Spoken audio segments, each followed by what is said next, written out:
오늘도 주의 전에 올라오신 여러분을 주님의 이름으로 환영하고 축복을 드립니다. 한 주간 동안 저의 마음속에 참 염려거리들이 많이 있었습니다. 말씀을 준비하면서 이 염려에 대한 부분을 우리 교우들과 함께 나누는 것이 옳은가 아닌가 많이 고민을 했습니다.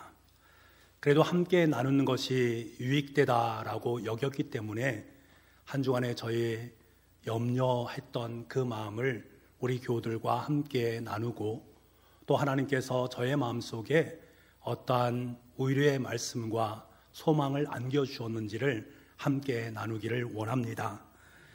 재정부 장로님께서 그동안 교회에서 실시했던 특별 헌금에 대한 작정 현황에 대해서 저에게 말씀을 해주셨습니다.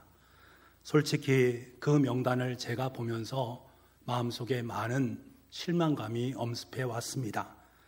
작정한 것보다 부족한 부분이 많기 때문에 교회를 담임하는 목사의 입장에서는 대단히 무겁게 여겨진 것이 사실입니다. 그리고 작정하신 분들의 명단을 살펴보면서 제 마음속에 두 가지 감정이 들었습니다. 하나는 감사의 감정입니다. 너무나도 감사했습니다. 얼마나 애쓰고 수고해서 하나님 앞에 작정했는가 하는 그 마음을 알기 때문입니다. 더욱 감동을 받은 것은 그 명단 중에 우리 어린 학생의 명단도 함께 포함되어져 있다라는 사실이 저에게 큰 감동으로 다가왔습니다. 자기의 용돈을 아껴서 교회를 위해서 헌신하는 그 마음, 얼마나 귀하게 느껴졌는지 모르겠습니다. 그래서 참 감사한 마음이 들었습니다. 그리고 다른 한편으로는 참 속상한 마음이 들었습니다. 당연히 작정해 주실 것으로 여겼던 분들의 명단이 빠져있는 그 모습을 보면서 마음이 참 안타까웠습니다. 지금 경제가 너무 어렵는데 이런 시기에 이것을 잘못한 것인가? 너무 무리하게 특별 헌금을 추진한 것은 아닐까? 얼마나 힘이 들었으면 작정조차 하지 못하신 것일까? 우리 교우들의 가정이 너무나 힘든데 꼭 지금 했어야 됐는가? 제 마음속에 한편으론 죄송스러운 마음이 엄습해 왔습니다. 너무나도 마음이 무거웠습니다. 이런 두 마음이 저의 마음속에 있었기 때문에 그것이 염려와 걱정으로 저에게 작용을 했고, 그것 때문에 몹시 힘이 들었습니다. 이것이 저의 솔직한 심정입니다. 그래서 그날부터 하나님께 집중해서 기도하기 시작했습니다. 이 염려가 정말 정직한 염려입니까? 바람직한 것입니까? 분명히 하나님께서는 염려하지 말라라고 말씀하셨는데 제가 지금 이렇게 염려하는 것이 합당한 것입니까? 왜 내 마음이 이렇게 염려가 되는 것입니까? 하나님께서 행하신 일이 아니란 말입니까? 하는 생각이 제 마음속에 들어왔습니다. 하나님께 묻고 또 물었습니다. 그런데 참 감사하고 또 신비로운 것은 하나님께서 제 마음속에 사랑하는 저의 자녀들의 모습을 보여주셨습니다. 저녁이 되면 아이들은 집으로 돌아옵니다. 그리고 엄마에게 저녁밥을 달라고 합니다. 그리고 간식까지도 꼭꼭 챙겨 먹습니다. 그것이 너무나도 당연하고 너무나도 자연스러운 모습입니다. 하나님께 저에게 이 모습을 보여주셨습니다. 제가 그것을 묵상하면서 깨닫게 된 것들이지요. 이것이 믿음이구나 하는 것은 말입니다. 우리 아들, 딸은 오늘 저녁을 걱정하지 않습니다. 집에 가면 당연히 부모님께서 식사를 줄 것이고 잠자리를 제공해 줄 것을 알기 때문입니다. 이에 대해서 추후에 의심도 없습니다. 왜 그럴까? 자녀가 부모에 대한 믿음이 있기 때문에 그렇습니다. 얼마나 그 믿음이 놀라운 믿음입니까? 저는 날마다 하나님을 아버지라고 불렀습니다. 하나님 아버지 참 고맙고 감사합니다. 하나님 아버지 정말로 사랑합니다 라고 고백했습니다. 그런데 입술의 고백뿐이었습니다. 정작 가장 중요한 때에 하나님을 아버지로 인식하지 못하고 있는 저의 모습을 발견했기 때문입니다. 아버지 하나님을 앞에 두고 무엇을 먹을까, 무엇을 입을까를 걱정하고 있는 저의 모습을 보았기 때문입니다. 참으로 부끄러운 모습이었습니다. 수요예배 시간에 에스겔서 47장의 말씀을 함께 나누었습니다. 그곳에 보면 물을 측량하는 장면이 등장합니다. 성전에서부터 흘러나온 생명의 강물이 계속적으로 불어나게 되어집니다. 홍수처럼 불어납니다. 맨 처음에는 사람의 발목까지 차게 되고 더 나아가 허리까지 차게 됩니다. 그리고 그 물이 계속해서 넘쳐 흐름으로 말미암아 창일하게 되어서 사람이 헤엄쳐서는 건널 수 없는 큰 강이 되어버립니다. 이 강은 바로 예수님의 생명의 강, 은혜의 강을 의미합니다. 여기에는 하나님의 마음이 고스란히 담겨져 있습니다. 주님께서 우리를 구원하시고 우리에게 생명, 영원한 생명, 영생을 주셨습니다. 이 풍성한 강 속에 잠겨서 주님과 교제하면서 너를 구원했고 너에게 생명해 주신 그 하나님의 풍성함을 누리기 원하시는 주님의 마음이 이 속에 고스란히 담겨져 있습니다. 그런데 우리는 그 강물에 내 몸을 잠그지 아니하고 발목과 허리만을 담그는 우리의 모습을 봅니다. 온몸을 은혜의 강물 속에 담그고 그 속에 헤엄을 치면서 하나님의 생명의 깊이를 알아간다면 그 삶이 얼마나 풍성한 은혜를 누리는 삶이겠는가. 하나님께서 우리에게 예비하신 더욱 풍성하고 더욱 깊은 삶을 살아 누리는 것은 너무나도 자명한 것이 아니겠습니까?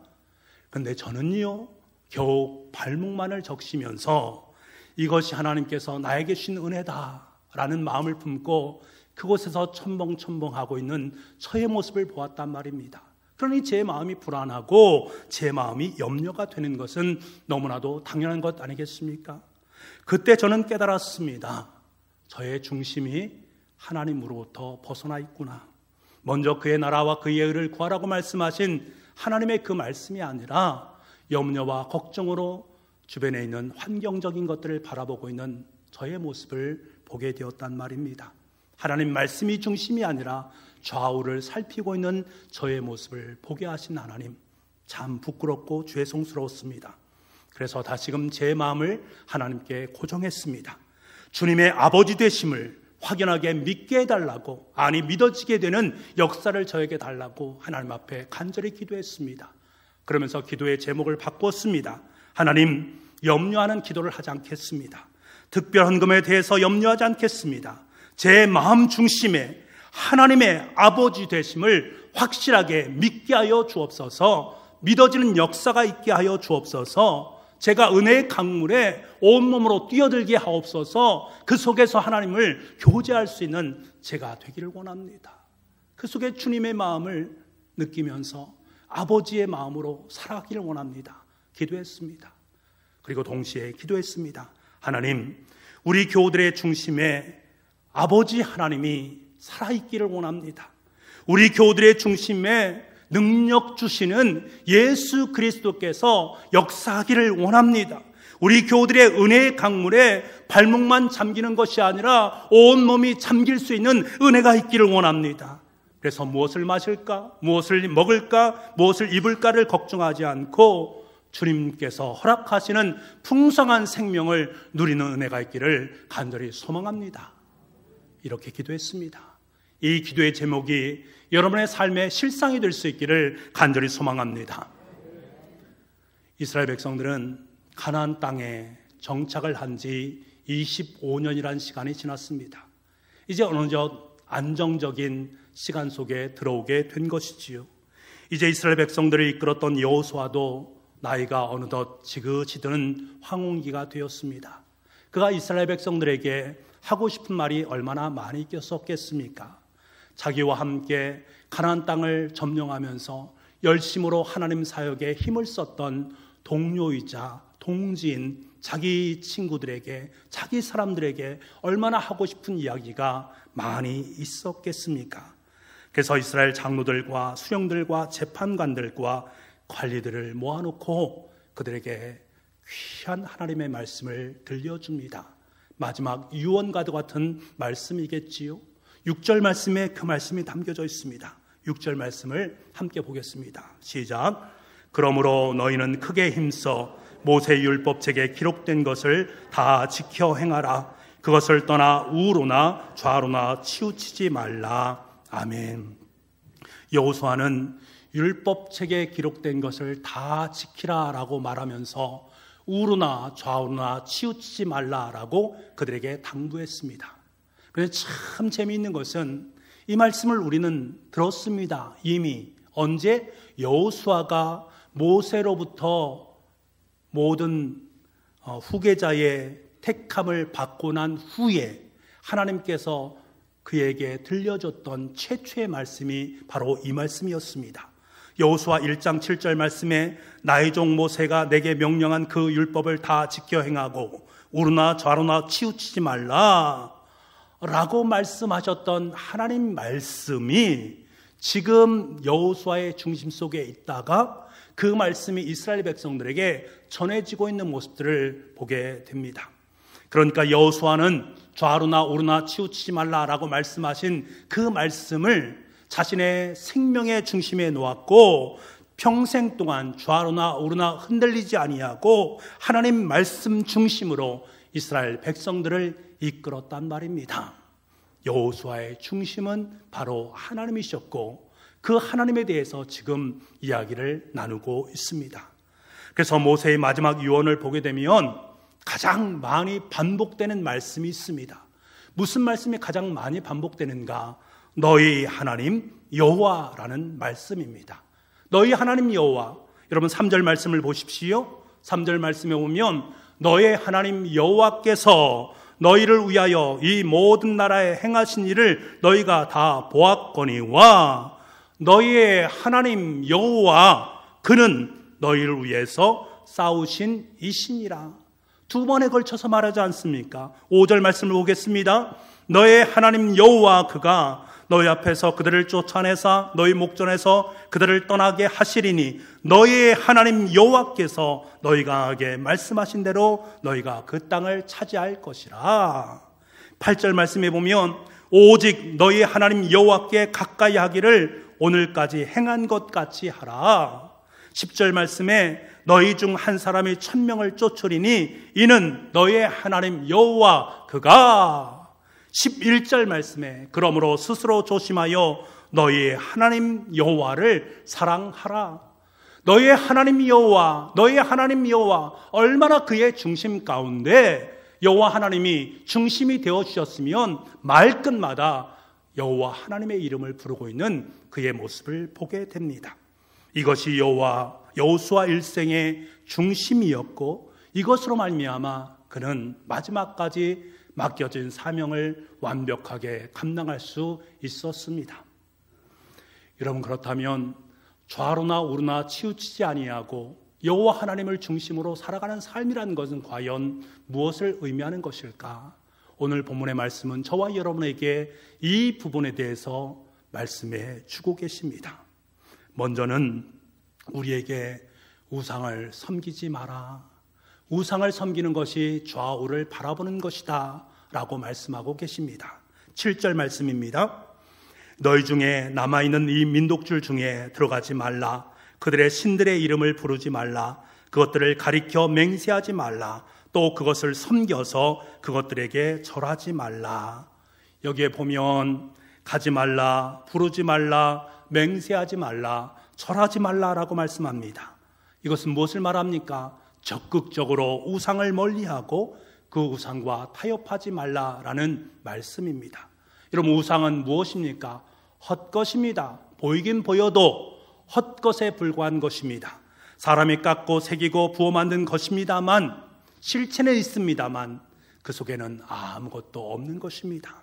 데살로니가전서 1장 9절 말씀에 보면 우상을 버리고 하나님께로 돌아와서 살아 계시고 참되신 하나님을 섬기라. 우상이 아니고 하나님을 섬기라 말씀하십니다.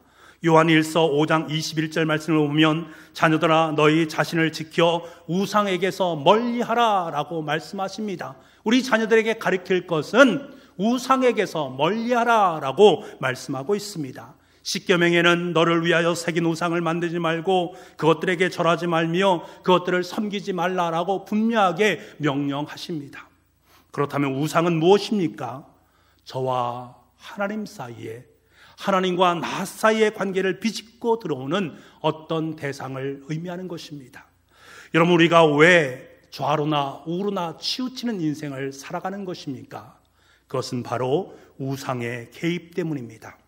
하나님보다 더 소중하게 여기는 그것들이 내 삶 속에 들어오기 시작했단 말입니다. 그것이 권력일 수도 있고 명예일 수도 있고 인기일 수도 있고 돈일 수도 있고 사람일 수도 있고 취미일 수도 있고 자녀일 수도 있습니다. 이런 것들로 말미암아서 하나님을 중심에 놓지 못하고 하나님을 좌나 또는 우쪽으로 치우치게 만드는 것입니다. 그러니까 두리번 거릴 수밖에 없게 되어지고, 그 두리번 거리던 중에 이것이 나에게 유익하구나, 좋구나 라고 여기는 그것을 중심에 놓게 되는 것입니다. 그리고 그것을 쫓아 달려가는 것입니다. 그래서 하나님을 좌쪽에 우쪽에 놓는 인생입니다. 그러니까 흔들릴 수밖에 없는 것들이지요. 지금 하나님은 우리에게 말씀하고 계십니다. 강하게 우상을 멀리하고 우상과 타협하지 않는 삶을 살아가라. 세속적 인생을 살지 말라라고 권면하고 계십니다.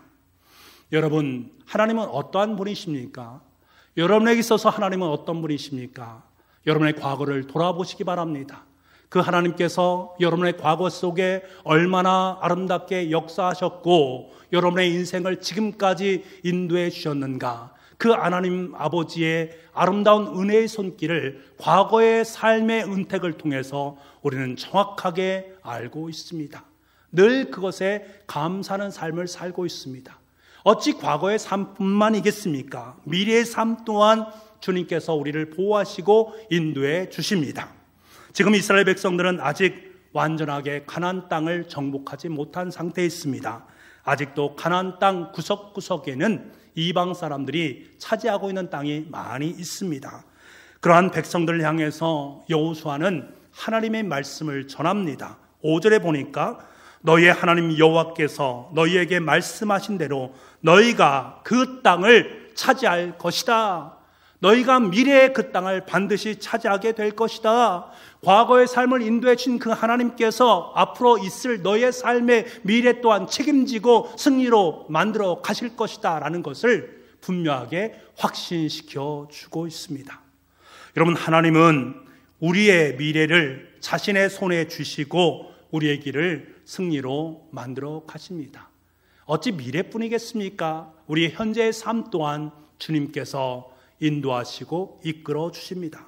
10절에 보면 너희를 위하여 싸우심이라. 언제? 지금 우리를 위해서 싸우신다라고 말씀하십니다. 지금 현재도 우리를 위해서 싸우시고 계신 아버지 하나님, 그 주님께서 지금도 여전히 우리를 다스리고 계시다라는 사실입니다.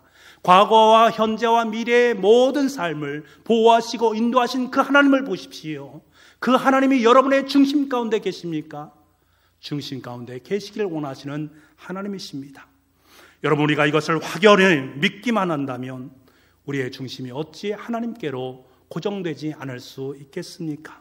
어찌 좌우를 둘러보면서 우상을 바라보겠습니까? 내 과거와 현재와 미래를 주님께 온전히 맡기지 않겠습니까? 내가 그것을 믿지 않기 때문이지요. 여러분, 인생을 살면서 더 이상 좌우를 바라보시기 마시기 바랍니다. 온전히 하나님께 고정하기를 바랍니다. 그 어떤 것도 하나님과 여러분 사이에 끼어들어서 장애물로서의 역할을 할 수 있는 그것을 마련해 놓지 마시기 바랍니다. 성령 하나님께 간구하시기 바랍니다. 하나님과 나 사이의 관계, 그 관계가 더욱더 깊어질 수 있도록 주님 도와주옵소서. 더 이상 이단이나 다른 여타의 것들이 끼어들지 않도록 주님 도와주옵소서. 성령께 간구할 수 있는 저와 여러분 될 수 있기를 간절히 소망합니다. 더 나아가서 여러분, 하나님을 더욱더 가까이 하시기 바랍니다.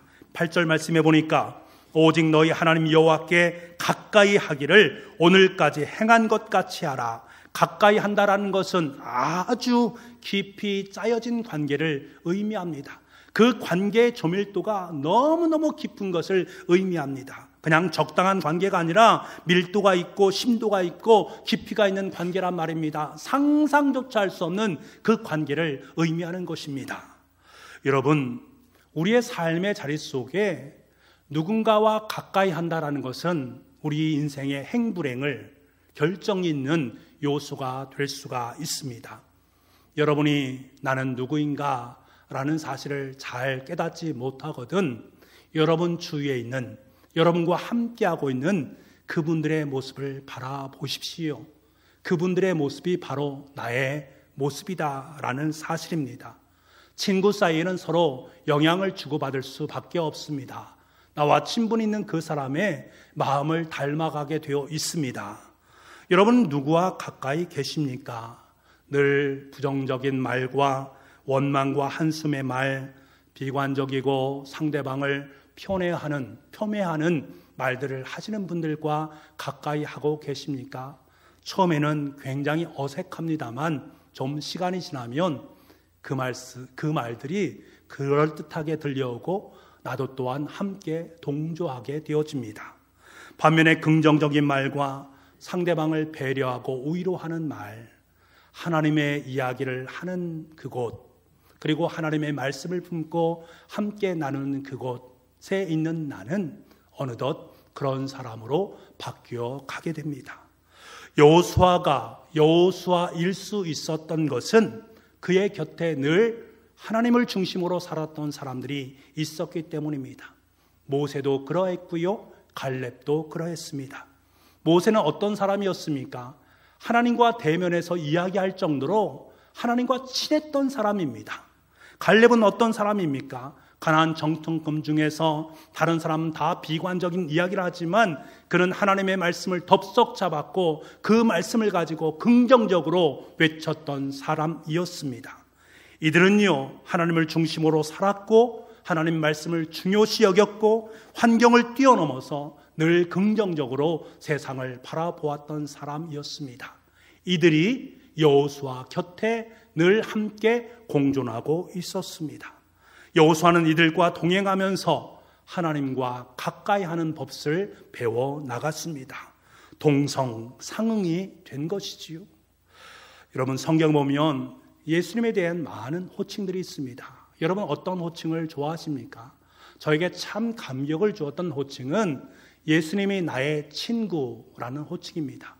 예수님 나의 친구라는 호칭, 마태복음 11장 19절에 보면 세리와 요한의 친구 되신 예수님에 대한 부분을 말합니다. 주님은 십자가로 나가기 전에 제자들 향해서 뭐라고 말씀하십니까? 너희는 나의 친구라는 말을 하고 계십니다. 심지어 예수님을 십자가에 못 박아 죽게 만들려고 하는 가룟 유다를 향해서 친구야, 내가 무엇을 하려고 왔는지 행하라 라고 말씀하십니다. 주님께서는 자신과 가까이했던 그 사람들을 친구라고 불렀단 말입니다. 여러분, 우리가 감히 어찌 예수님을 친구라고 부를 수 있겠습니까? 온 세상을 만드시고 모든 것을 다 아시는 전지전능하신 분인데 그분을 어찌 친구라고 부를 수 있습니까? 죄짓 맡은 우리 구주 어찌 좋은 친구인지 우리가 그 친구를 마음껏 어찌 노래할 수 있겠습니까? 주님께서 저와 여러분을 친구라고 불러주시기 때문입니다. 주님께서 우리를 그렇게 부르셨기 때문에 우리가 주님을 친구라고 부를 수 있는 것입니다. 그런데 중요한 것은 왜 주님께서 저와 여러분을 친구라고 불러주셨겠습니까? 친구처럼 지내기를 원하기 때문입니다. 친구처럼 가까이 사귀길 원하고 함께 동행하면서 하나님 나라를 누리길 원하시는 그 주님의 마음이 그 단어 속에 고스란히 담겨져 있는 것입니다. 사랑하는 누구누구야, 너는 내 친구야, 나와 함께 일어나서 걷자라고 말씀하시는 주님의 음성이 있단 말입니다. 그 주님과 함께 해야 되지 않겠습니까? 그래서 야고보 사도는 야고보서 4장 8절 말씀에 하나님을 가까이 하라, 그리하면 너희를 가까이 하시리라. 야, 하나님을 가까이 해봐, 예수님을 가까이 해봐. 그러면 하나님께서 정말로 너의 곁에서 가까이 너의 삶을 인도하시고 주장하시고 다스리시는 그분을 만나게 될 거야 라고 우리에게 말씀하시는 것입니다. 하나님을 가까이 하시기 바랍니다. 예수님을 가까이 하시기 바랍니다. 아니, 이미 하나님은 임마누엘로 여러분의 삶 가운데 가까이 해 주고 계십니다. 아주 밀접한 관계로 여러분의 삶을 주관하고 계십니다. 그분은 여러분의 친구가 되십니다. 이것이 얼마나 큰 우리에게 주신 하나님의 아름다운 음성입니까? 그렇기 때문에 여러분, 하나님을 가까이 하시고 하나님을 떠나지 마시기 바랍니다. 이를 위해서 예수님께서 이 땅에 오셨습니다. 영원까지 예수님께 가까이 주님과 함께 친밀한 관계로 친구 관계를 맺으시면서 가까이 주님께로 가까이 오시는 주님의 손을 잡고 주님의 길을 걸어갈 수 있는 우리가 될 수 있기를 간절히 소망합니다. 마지막으로 하나님을 중심으로 사는 삶은 하나님을 더욱더 사랑하는 삶입니다. 11절 말씀에 보니까 그러므로 스스로 조심하여 너희의 하나님 여호와를 사랑하라. 여러분, 왜 우리가 하나님을 사랑할 수 있습니까? 하나님께 우리를 사랑해 주셨기 때문입니다. 우리를 사랑해서 자신의 아들 독생자 예수 그리스도를 우리에게 주셨고 십자가에 못 박혀 돌아가게 만들어 주셨습니다. 우리는 그 사랑의 빚진 자의 삶을 삽니다. 그러니까 우리는 그 빚을 갚는 삶을 사랑해야 되지요. 그래서 저와 여러분에게는 하나님을 사랑할 수밖에 없는 존재다라는 사실입니다. 세상의 돈, 명예, 인기, 권력, 지식은 필요 가치가 있어서 쌓이면 쌓일수록 좋을 수 있습니다. 돈이 많으면 얼마나 좋겠습니까? 그 돈을 싫어하는 사람 아무도 없지 않습니까? 그런데 여러분, 그것은 필요 가치입니다. 정확한 것은 우리에게 절대 가치가 필요하다는 거예요. 반드시 있어야 되는 거예요. 돈은 없어도 살 수 있습니다만 하나님 없이는 살 수 없다는 거예요. 선택사항이 아니라 절대 가치로 내 생명과 죽음과의 그 문제를 쥐고 계시는 그분이다라는 거예요. 그분을 사랑하라고 말씀하고 계십니다. 그분이 여러분을 사랑하고 있다라고 말씀해 주고 계십니다. 로마 황제 중에 줄리안이라는 황제가 있었습니다. 그는 원래 그리스도인이었는데 황제가 되고 난 다음에 명예를 얻고 권력을 얻고 영광을 얻고 보니까 하나님이 보이지 않기 시작합니다. 하나님을 가까이 했던 그의 삶이 하나님이 보이지 않기 시작하고 자기 중심의 삶을 살게 됩니다. 예수님을 배반한 것이지요. 황제가 된 후에 로마와 바사군과의 싸움이 있게 됩니다. 로마군을 이끌고 전쟁터로 나갔던 이 줄리안 황제가 어느 날 깃가에 앉아서 간절히 기도하고 있는 한 병사의 모습을 보게 됩니다. 그 병사를 향해서 황제가 이런 말을 합니다. 내가 믿는 그 목수 노릇하던 예수가 지금 무엇을 하고 있느냐? 라고 그를 조롱하면서 비웃습니다. 그때 이 병사는 황제에게 이런 말을 합니다. 피하께서 말씀하셨듯이 예수님은 목수이십니다. 목수 되신 그분께서 지금 당신의 관을 만들지도 모른다라는 사실을 아시기 바랍니다. 라고 말했습니다. 그 후로 줄리안 황제는 바사국과의 전쟁에서 부상을 입게 되고 병상에 누워 지내게 됩니다. 그때 그는 경험하게 됩니다. 오 갈릴리 사람이여, 당신이 결국 승리하셨습니다. 라고 말하고 자신의 배신 행위를 괴로워하다가 죽음의 나락으로 떨어지게 됩니다. 여러분, 스스로 조심하시기 바랍니다. 내가 줄리안 황제가 될 수 있다라는 사실입니다. 하나님의 사랑을 떠나게 되면 내가 그러한 인생이 될 수밖에 없습니다. 오직 하나님을 사랑하는 일에 열심을 내시기 바랍니다. 여러분, 누군가를 정말로 사랑해 보셨습니까? 누군가를 정말로 사랑해 보면 그분의 입술 속에서 떨어지는 말 한마디 한마디가 생명으로 다가오게 되어집니다. 사랑하면 말씀을 지키게 되어 있습니다. 사랑하면 고집이 센 사람도 온유한 양으로 변하는 놀라운 기적을 목격할 수가 있게 됩니다. 사랑하면 좌우를 바라볼 시간이 없습니다. 사랑하는 그 여인의 눈동자를 바라보게 되어 있단 말입니다. 사랑해 보시기 바랍니다. 하나님을 사랑해 보시기 바랍니다. 지극한 눈빛으로 여러분을 사랑하시면서 바라보시는 그 예수님의 눈빛을 여러분 만나게 될 것입니다. 주님은 저와 여러분에게 분명히 말씀하십니다. 요한복음 15장 10절 말씀에 내가 아버지의 계명을 지켜 그의 사랑 안에 거하는 것 같이 너희도 내 계명을 지키면 내 사랑 안에 거하리라. 너 지금 내 사랑 안에 거하고 있지? 나의 눈빛을 봐. 나의 눈동자를 바라봐. 내가 너 얼마나 사랑하는지 알아? 나 죽도록 내가 죽는 것보다 너 더 사랑해 라고 말씀하시는 주님의 음성을 듣습니다. 하나님의 속성 중에 질투하신 하나님이란 말이 있지 않습니까? 이 속성이 어쩌면 오해의 소지가 분명히 있습니다만, 그런데 반대로 생각해 보면 하나님께서 우리를 얼마나 사랑하시는지를 잘 말씀해 주는, 이것보다 더 깊이 있게 말씀해 주는 것이 없습니다. 위대한 신학자로 알려진 칼 바르트는 성경을 읽다가 이 대목에서 고꾸라졌습니다. 질투하시는 하나님, 그는 그것을 그토록 나를 사랑하시는 하나님으로 읽어냈기 때문입니다. 나에게 작은 것 하나하나도 질투하시는 그 하나님, 그것은 바로 사랑의 하나님입니다. 바르트가 이 말을 깨닫는 순간에 가슴이 무너지기 시작했습니다. 질투하실 정도로 나를 사랑하신 하나님, 내 마음 전부를 원하시는 하나님, 나에게 전적인 관심을 갖고 계신 하나님, 그 하나님의 사랑을 느꼈기 때문입니다. 여러분, 하나님은 여러분을 향해서 질투하십니다. 여러분이 하나님보다 그 무엇인가를 조금만 사랑해도 질투하시는 분이십니다. 왜? 정말로 사랑하기 때문에 그렇습니다. 진심으로 사랑하기 때문에 그렇습니다.